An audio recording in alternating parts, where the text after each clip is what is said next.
राधे राधे मित्रों। तो मित्रों, आप लोग राधा कृष्ण के अपकमिंग एपिसोड में देखेंगे कि कृष्ण जी बताते हैं कि संतान लक्ष्मी की हमारे ऊपर कृपा होना अत्यंत आवश्यक है, उनकी आराधना अत्यंत आवश्यक है।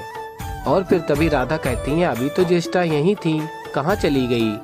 और फिर मित्रों, आप लोग आगे देखेंगे लक्ष्मी असुर गुरु शुक्राचार्य के पास जाती हैं और कहती हैं, प्रणाम भ्राता शुक्राचार्य। और फिर तभी गुरु शुक्राचार्य कहते हैं, बहन लक्ष्मी, अन्यथा तुमसे मिलने का अवसर मुझे मिल ही गया। और कहते हैं, मैं जानता हूँ कि तुम अपनी बहन लक्ष्मी को पराजित करना चाहती हो। और तभी लक्ष्मी कहती हैं, मेरी इच्छा तो सबको ज्ञात है भ्राता, आप क्या कर सकते हैं ये बताइए। और फिर तभी गुरु शुक्राचार्य कहते हैं, लक्ष्मी से मेरा कोई बैर नहीं है, परंतु नारायण मेरा सबसे बड़ा शत्रु है। और कहते हैं, मेरा विचार है तुम्हें राधा और कृष्ण की एकता को चुनौती देनी होगी। कृष्ण कभी राधा को पराजित नहीं होने देगा, वो किसी न किसी प्रकार से तुम्हारे प्रत्येक प्रयत्न को असफल कर देगा। और फिर मित्रों, आप लोग आगे देखेंगे कि कृष्ण जी बताते हैं, धैर्य लक्ष्मी का आशीष क्यों महत्वपूर्ण है, क्योंकि धैर्य लक्ष्मी हमारे आत्मबल को शक्ति प्रदान करती हैं। क्योंकि जिसमें धैर्य नहीं होता उसका आत्मबल छीन पड़ जाता है। और फिर आगे कृष्ण जी बताते हैं, गज लक्ष्मी पशु दंदात्री भी गज लक्ष्मी का ही नाम है।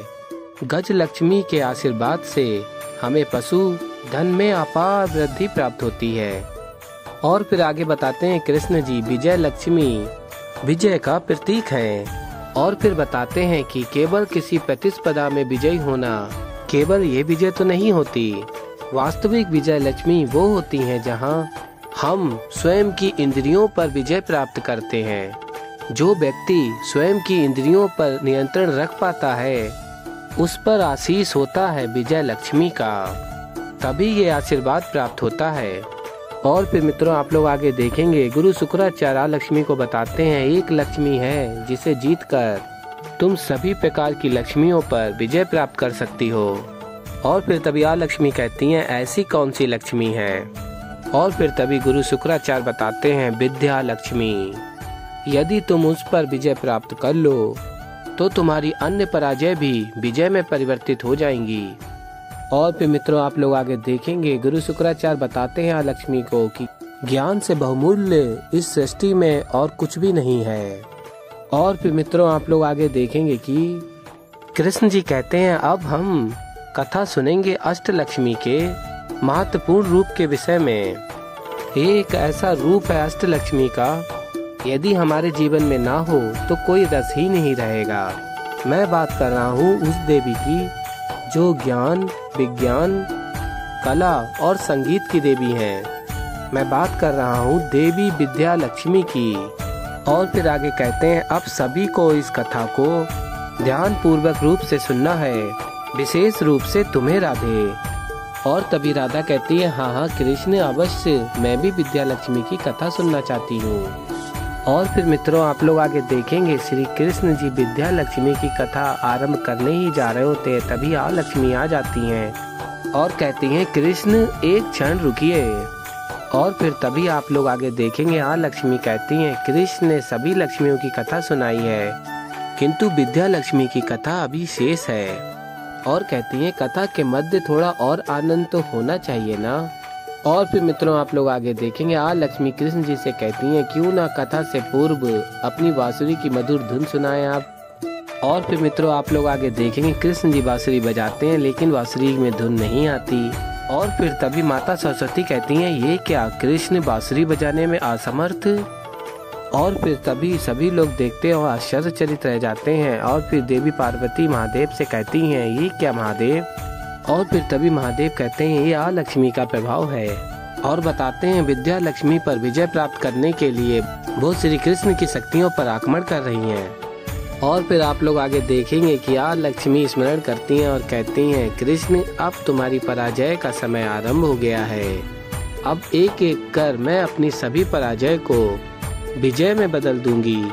और फिर मित्रों, आप लोग आगे देखेंगे, राधा कृष्ण जी से कहती हैं, कृष्ण ठिठोली मत करो, बजाओ ना बांसुरी। और तभी बलराम दाऊ भी कहते हैं, हाँ कान्हा, ये कोई ठिठोली का समय नहीं है, सुनाओ सबको बांसुरी की धुन।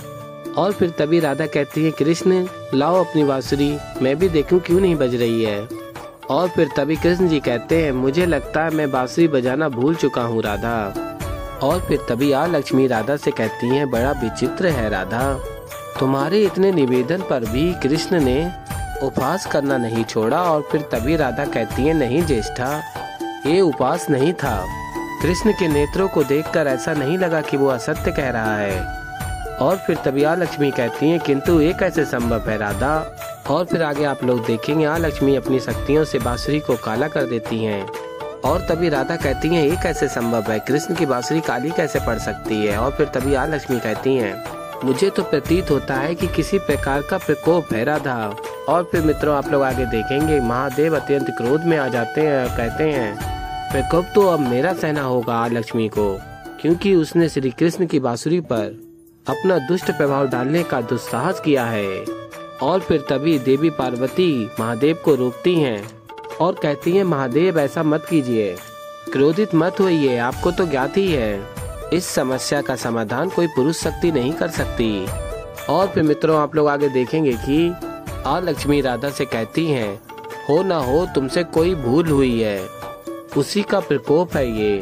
और कहती हैं, हो सकता है कि विद्या लक्ष्मी भी तुमसे रुष्ट हो, देखो कृष्ण भी विद्या लक्ष्मी की कथा कहाँ सुना पाए। और तभी तुम्हारे स्पर्श करने से बांसुरी का रंग काला हो गया, लगता है किसी नकारात्मक शक्ति का प्रभाव है ये।